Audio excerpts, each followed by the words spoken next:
my. Huh. Funny thing, you can do something with your phone. I was just noticing that I made my moisturizer today and I put some on there and looked a little shiny. It was oily. I've been making my own moisturizer for, I don't know, probably 12 years. Um, but I wanted to give a little talk to people today about, I'm tired today. I am completely, besides having a bad hair day and no makeup, I'm pooped today. And so let me don't put my finger on that. I wanted to have a conversation about homesteading. And it's hard work.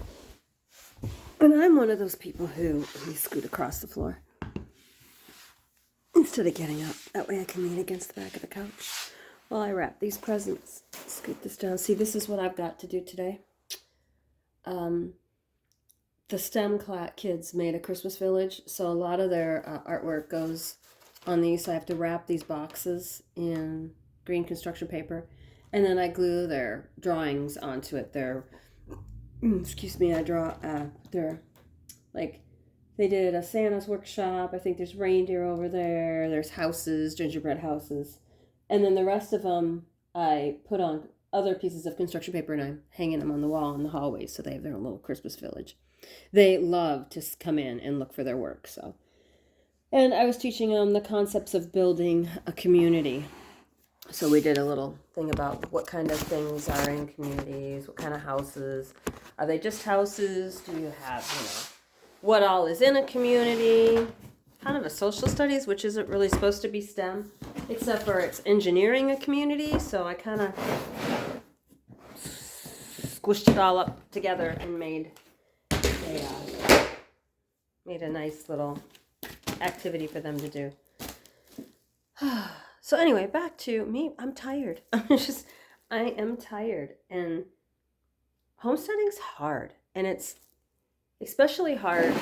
I mean, a lot of people, you see, other channels and people doing stuff. And the thing I don't like about some of them is when you do a lot of editing, you don't really see what's going on.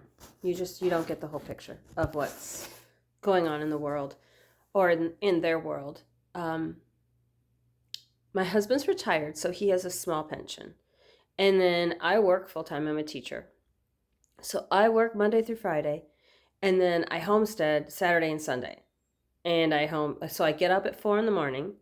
I sit down, I have a couple cups of coffee, I watch the news or my YouTube, then I get up, go take a shower, I go out and I feed all my animals, take care of them, get them milked, get the babies fed, then I come in, pack my lunch, I get dressed, then I go to work. And I work all day, then I come home from work, I come in the house, change my clothes, my husband cooks dinner, I go back out to the barn, I take care of the animals, clean their stalls, put the new bedding in, milk my goats, feed my babies, collect all the eggs, and then I come back in. So I'm in bed by like 8:15, but I'm up at 4. So in order for me to get a decent amount of sleep, Jack, go lay down. No, I know Dad's outside. You're not going. No, John went out hunting and Jack wants to go find him. Go on, go. Go. No, you're not going outside and you don't have to go potty. Go. Go lay down. He hates it when any of us go outside without him. He wants to be there to protect us, which is the German Shepherd in him, even though he's a mix. So anyway, I'm tired. I spent yesterday, I did an orange sauce recipe that I did, and it turned out awful. The oranges weren't, ripe enough. They weren't super sweet, and I should have known that when I looked at them, that they weren't sweet enough to be making into an orange sauce. It made me kind of sad because I love orange sauce. I was going to make chicken. But, so I spent time doing that. I dehydrated more bananas. The boy goats love them, dehydrated. And I was thinking, because they're really good in minerals and stuff, and that they'd be good for them more dehydrated because it won't really cause them to have the runs because it's not so wet. Although it's going to make them drink more water, but I'm still on coffee and chai tea. It's a dirty chai. So I knew I had extra Christmas present for my husband, and I couldn't figure out where I'd put it. Well, I'd hidden it so well that I couldn't find it. And then I finally dug it out, so. And they are shirts that he liked, that Tractor Supply, his mom wanted him to get. He wanted his mom to get him some for Christmas. And I had bought them when they went on clearance. They were getting rid of them. So I got them on clearance. Again, I hate paying full price. So when I shop year round for Christmas, if I see something that I think is going to be a good Christmas present and it's December 29th, I will buy it and stick it somewhere, which is why I'm always finding Christmas presents. But gardening or homesteading is hard. It takes a lot of time. It takes a lot of energy. And you're going to be tired. You are going to be exhausted because that's what it takes.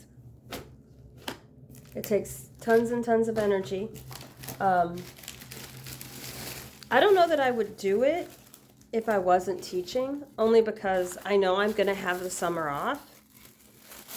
So, like, when I have weekends, like, it's a weekend, it's Sunday. Sunday's like my catch-up day. So Sunday's a day that I catch up on all the stuff that I should have done during the week that I didn't have time for.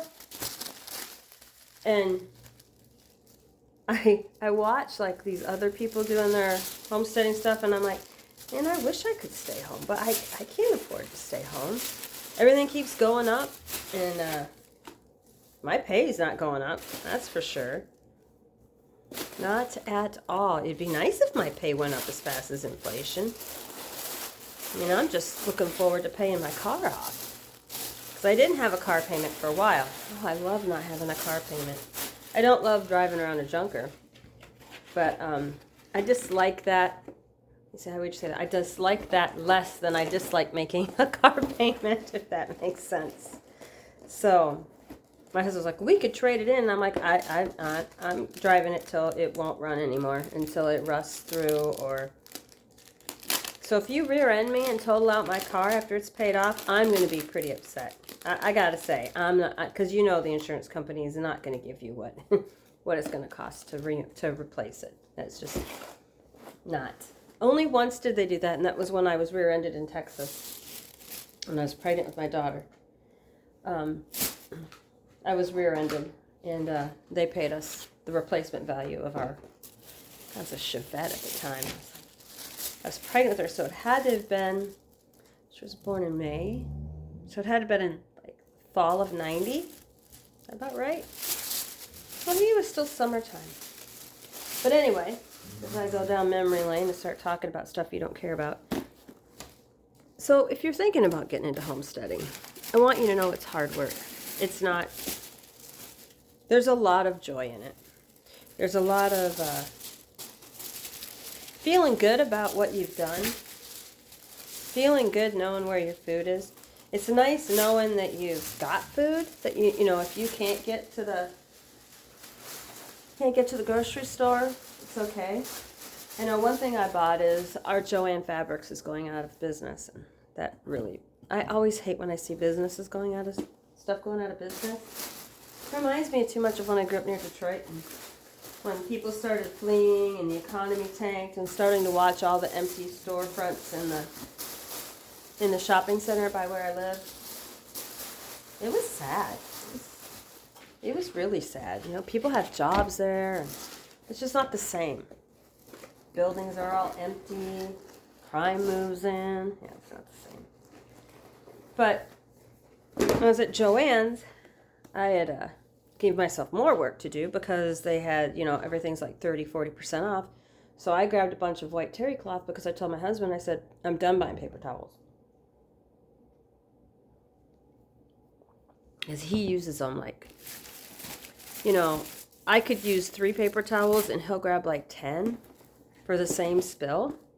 And I keep telling him, they're expensive, they're expensive, they're expensive. So I put him on like you can only have this many for this week. And then I stocked up. Well, he just saw that there was a bunch there, so he started using a whole bunch. So I'm not buying anymore. So during Christmas break, I need to make kitchen towels with a terry cloth. But on the bright side, then I don't have to buy any more paper towel. And it's expensive. toilet paper. I'm not making toilet paper. I'm not washing toilet paper rags. That's just not going to happen. No. I got to draw the line somewhere. When we were looking for our homesteading, that was one of the things I was like, I hate hauling water. It's cold. It's really hard work. It sucks. And like, I don't want to haul water. So I need plumbing. I am not going outside to poop and pee at 2 a.m. at 20 below with the wind and bears. I'm not doing it. No. You can't make me. I'll poop on the corner and the floor. And of course that grossed him out. I wouldn't really poop in the corner on the floor, but he doesn't know that. He thinks I'm crazy. Shh, don't tell him I'm crazy. I just say crazy things, so he just does stuff that I doesn't do things. But, so think about that when you're thinking about homesteading. You need to have that discussion. If one of you is going to be working, is one of you going to stay home? Because if, I don't know how I would do it if John wasn't here to take care of, like, he makes dinner.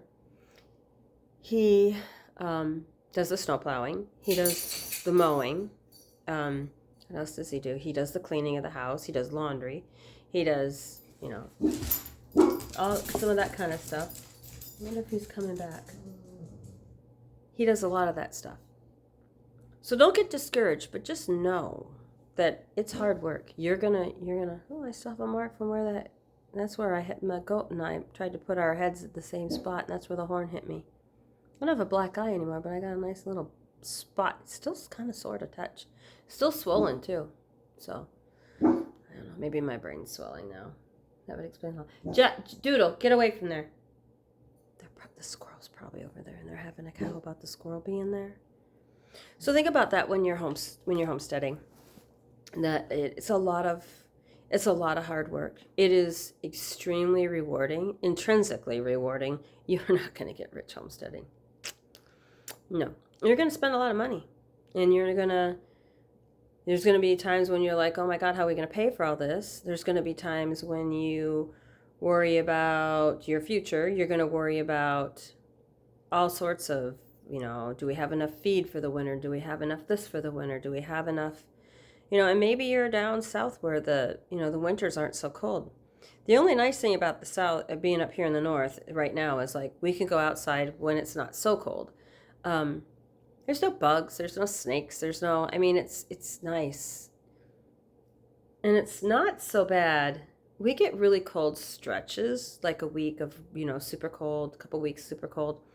But there's a lot of that in between where it's not like that at all. And November, the last 2 Novembers have been really nice. We've had 50-degree weather in November.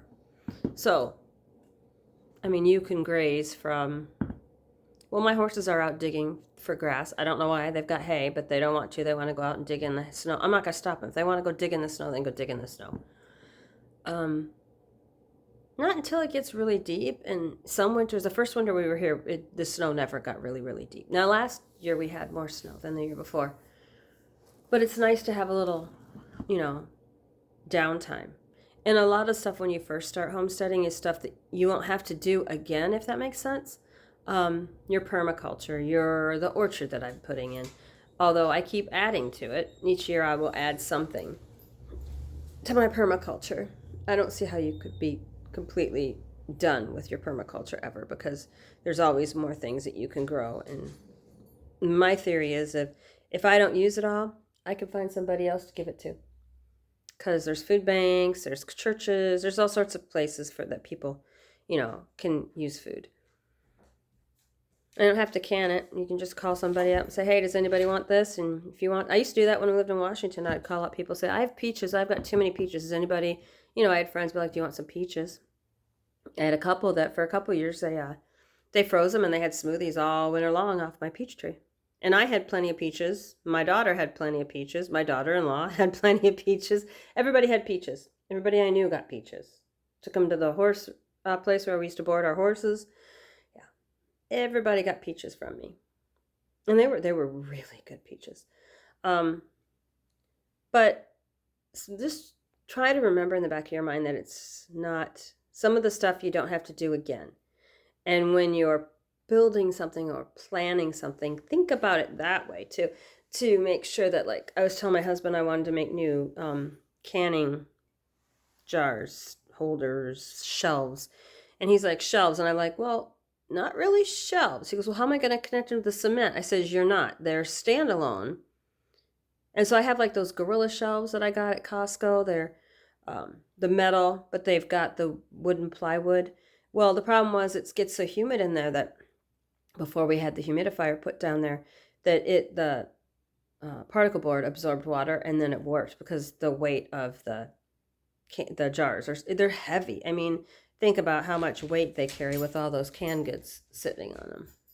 And so I was trying to explain to him how I want to do it. I told him he'd watch a couple of videos. There's a couple of videos on YouTube about pantry growing stuff. So that's an example of something that if I do it right and I plan it the right way and I watch as many videos as I think I need to and really go down and walk through what I need it for.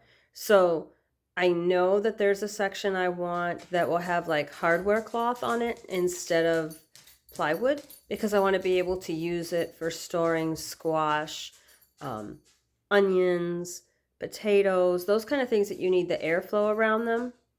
I know I want the bottom shelf, the floor to be tall enough that I can slide totes in there that I can pack with sand and carrots and rutabaga. Potatoes can, stay in sand, pack them in the sand, and then just push the tote underneath and pull them out when I need them and grab what I want. You can wrap apples sometimes and save them that way. I've wrapped potatoes. Matter of fact, most of the potatoes that I grew this year were from what I'd wrapped the year before that sprouted. So I just threw them all in the garden. There's a ton of stuff to do. And so on days when I feel like I should take a break because my list keeps getting longer and longer, and it seems like the weekends keep getting shorter and shorter, that I just have to remind myself that it's just one step at a time.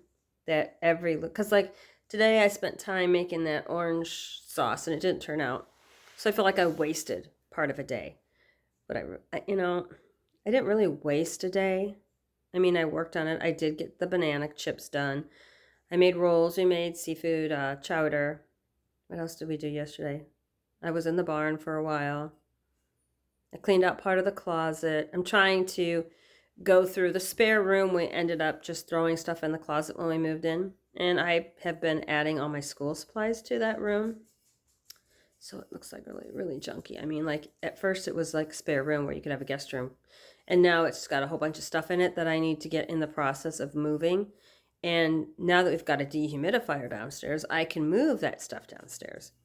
But I need to sort it and figure out how I'm going to keep it. And then like my papers for teaching, I don't want to take downstairs. And I'm not sure I want to keep them at the school because I think I heard that I think they lock us all out from like a week after school gets out to like a week before school starts. I think that's what they said. Something along those lines. Because they just close the school, unless there's summer school. And then I suppose I could just go through with the secretary. I mean, I should be able to get in. I don't know if they have their secretaries work full time. I'll have to ask. I know in the other school that I worked at, they didn't. Yeah, they didn't work. They got off when the teachers got off. So anyway, that's just my pep talk to you because I was giving myself a pep talk this morning about how, it's one step at a time.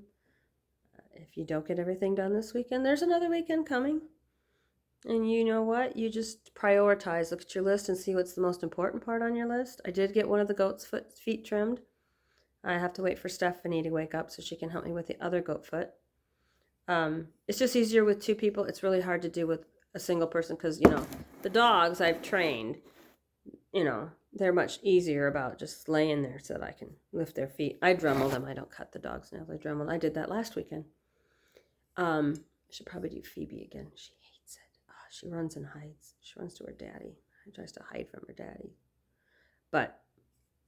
So just remember, it's hard work. It's rewarding though.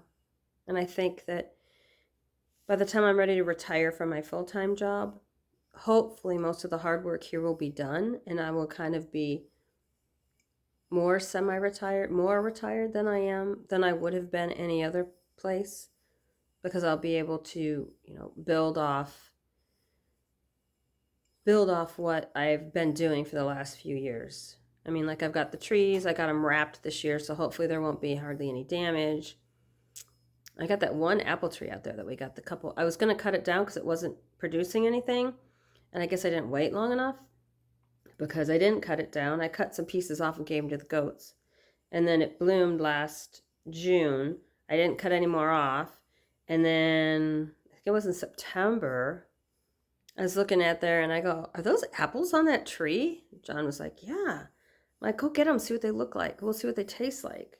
And they were the best apples I've had on the property. And I'm like, God, am I glad I didn't kill that tree. I was just gonna feed it to the goats. So anyway, that's by a peach tree now. Hopefully that peach tree makes it. I don't know if it will. It was kind of sad.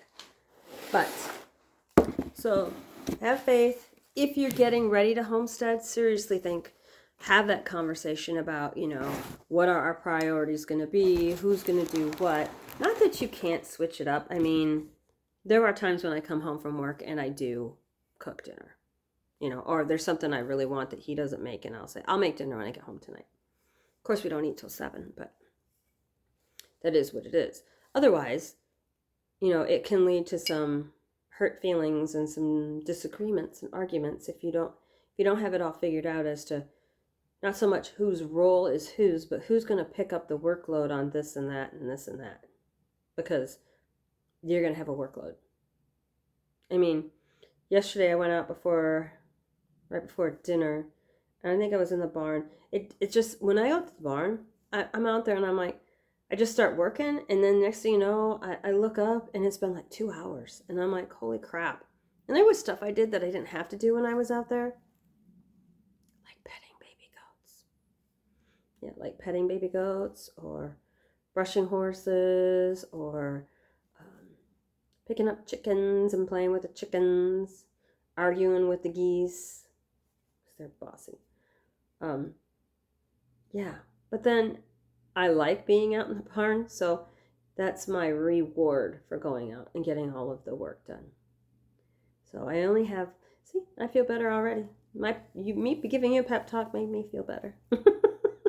Funny how that works, huh? But no, because I got one of the goats, I got their feet trimmed by myself, just me alone. She was on the milk stanchion, and she's gotten pretty good about the milk stanchion. The other one, I just started putting her on the milk stanchion. The older babies are just now tall enough for me to get up under the stanchion, so I'm going to start putting them up there and maybe just rasping the bottom of their feet a couple of times, because their hooves are fine. But I think if I rasp them first before I have to trim them, they'll get used to me handling their feet. So, yeah, we'll see how that goes.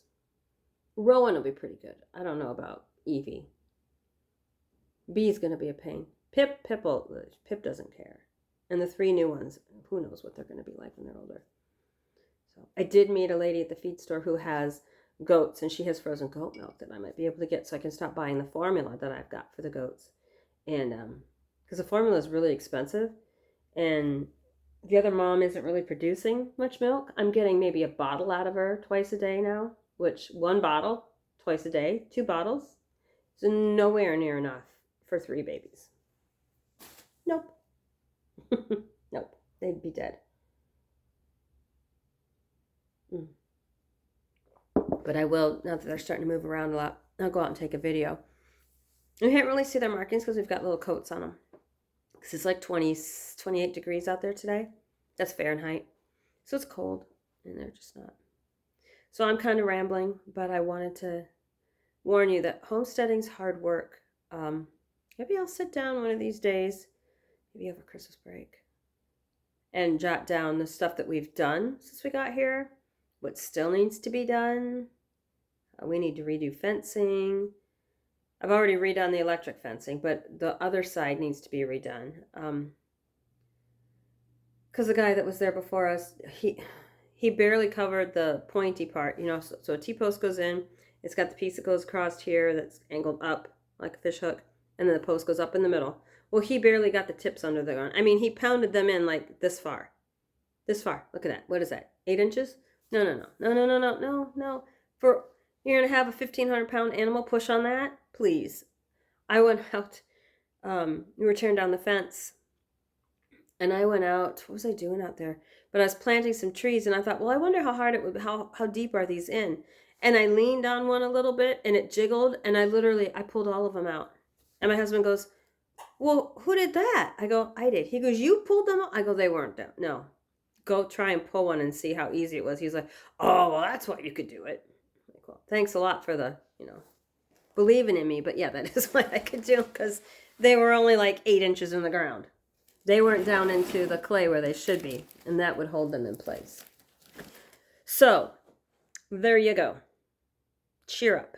I guess if you start feeling bad about not getting everything done or looking at your list of things that, your to-do list, start looking at your done list. I mean, there's a lot of stuff that we've done, a lot of stuff that I've done, a lot of stuff we still can do. But yeah, like the towels, all the material I bought to make towels because I don't have enough to do, and I just thought I would make towels. But if I make towels and I don't buy paper towels anymore, guess what? I just saved a buttload of money, a lot of money. And I asked them, and they said terry cloth would be best. I think linen might be good. I got some muslin too, just in case. And then they had, they've got a discount going, so I had burlap, and I bought what was left. I think it was like 13 yards of burlap, black burlap, because that's great for wrapping my fruit trees in. Right now they're wrapped in some dark brown burlap and some really thick landscape fabric. It's like a felt, not a plastic, like not the plastic weave, but the felt, really thick, like contractor grade felt landscape fabric. And I wrapped them up with that. I could have gone out there and I could have rewrapped with that new rope I got because I used twine and that's not going to hold all winter. Another thing to do on my to-do list. It never ends. So, deal with the never-ending saga. And life would be boring if you didn't have anything to do. I'm not one of those who likes to sit and play video games. Oh, I could do my farming game. I haven't done that in, about a year. I haven't played that game in a year. I don't even know if it's still on the system. It probably is. Anyway, guys, it's been almost a half hour of me just rambling on about how hard homesteading is. And now, does it count? Can you homestead and work full-time? Good question. Can you be a homesteader if you work full-time off property? I don't know. I mean, get my own milk. Just got a milk creamer separator. But I don't have enough milk right now because I'm supplementing with the formula with the babies. I don't know. Can you? It's possible. I guess that's a question. I don't know. I'm homesteading, but I'm still working full time, so I don't know that. So it's not like an off-grid homesteader. Who knows? Are you a real homesteader if you work off property? I think you are. I think we have to because there's no money in it. And that we're supplementing it. And that's how people used to live. People used to grow their own foods and stuff and then work outside the house. Who knows? Anyway, guys, have a good day. Bye.